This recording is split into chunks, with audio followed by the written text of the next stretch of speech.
मनीषा और आप देख रहे हैं जय भारत का डिजिटल प्लेटफॉर्म। आपको बता दें कि जेडीयू के राष्ट्रीय अध्यक्ष उपेंद्र कुशवाहा ने बड़ा खुलासा किया है। उन्होंने तेजस्वी और लालू यादव के खिलाफ एक बड़ा खुलासा किया है। उन्होंने कहा है कि तेजस्वी यादव और लालू यादव अंदर ही अंदर बीजेपी के साथ मिली भगत कर लिए हैं। उन्होंने बीजेपी के साथ कोई डील कर लिया है ताकि कई केसों में उनको फायदा मिल सके, ताकि कई सारे पेंडिंग जो केस है उनको इस चीज से रिलीफ मिल सके। और तेजस्वी यादव का लेकर के उपेंद्र कुशवाहा का ये अब तक का सबसे बड़ा आरोप है। जेडीयू संसदीय बोर्ड के राष्ट्रीय अध्यक्ष उपेंद्र कुशवाहा ने बड़ा खुलासा किया है।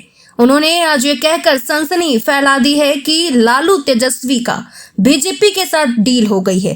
केंद्र सरकार से फायदा लेने को लेकर के राजद का शीर्ष नेतृत्व ने अंदर ही अंदर बीजेपी से डील किया है ताकि कई केसों में फायदा मिल सके। तेजस्वी यादव को लेकर के उपेंद्र कुशवाहा का यह सबसे बड़ा आरोप है।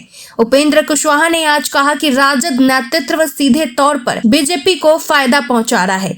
रामचरितमानस पर बात करने का मतलब है कि बीजेपी के पीठ पर खेलना, उनके एजेंडे पर काम करना। ऐसे विषयों पर जब चर्चा होगी तो सबको मालूम है कि बीजेपी को फायदा होगा।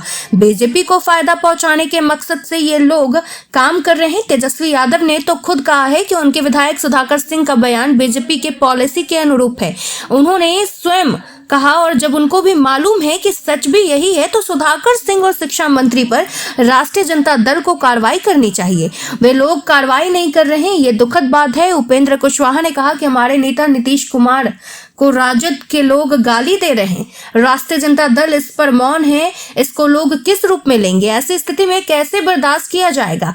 भारतीय जनता पार्टी का रामचरितमानस पर क्या रुख है? हमारी पार्टी ने स्पष्ट कहा है कि उनके बयानों से हम इत्तेफाक नहीं रखते। ऐसा चलता है क्या? कार्रवाई करनी चाहिए। वीडियो में आप भी देखें और क्या कुछ कहें उपेंद्र कुशवाहा ने। सीधे तौर पे भारतीय जनता पार्टी को फायदा पहुंचा रहे हैं। रामचरित जैसा मानस जैसा जो विषय है, इस विषय पर बात करने का मतलब है कि बीजेपी के फील्ड में जाकर उनकी पीठ पर खेलना, उनके एजेंडा पर काम करना। ऐसे विषयों पर जब चर्चा होगी तो सीधे सबको मालूम है कि बीजेपी को फ़ायदा होगा। तो बीजेपी को फ़ायदा पहुंचाने के मकसद से काम कर रहे हैं लोग।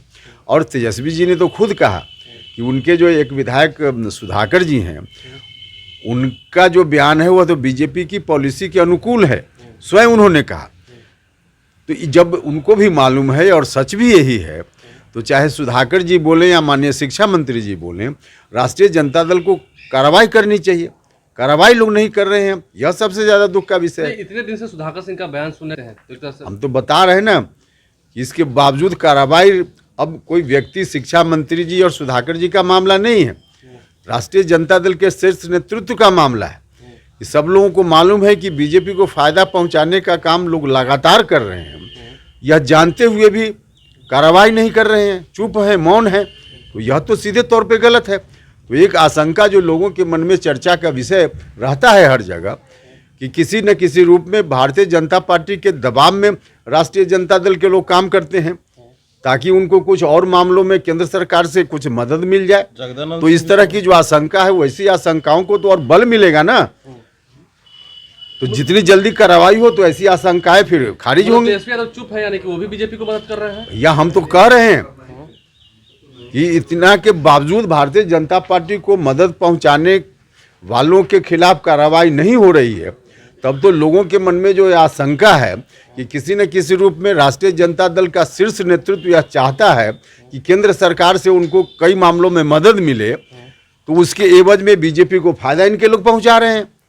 तो ऐसी आशंकाओं को निराधार जल्दी से जल्दी करना जरूरी है महागठबंधन के लिए, बिहार के लिए। तो इसके लिए तो तुरंत कार्रवाई लोग करें, इसकी जरूरत है। आप मानते हैं कि गठबंधन रहा है? हम गठबंधन धर्म की बात नहीं कर रहे हैं। गठबंधन धर्म का पालन क्या? हमारे नेता नीतीश कुमार को गाली लोग दे रहे हैं, राष्ट्रीय जनता दल के लोग, और पूरी पार्टी मौन है।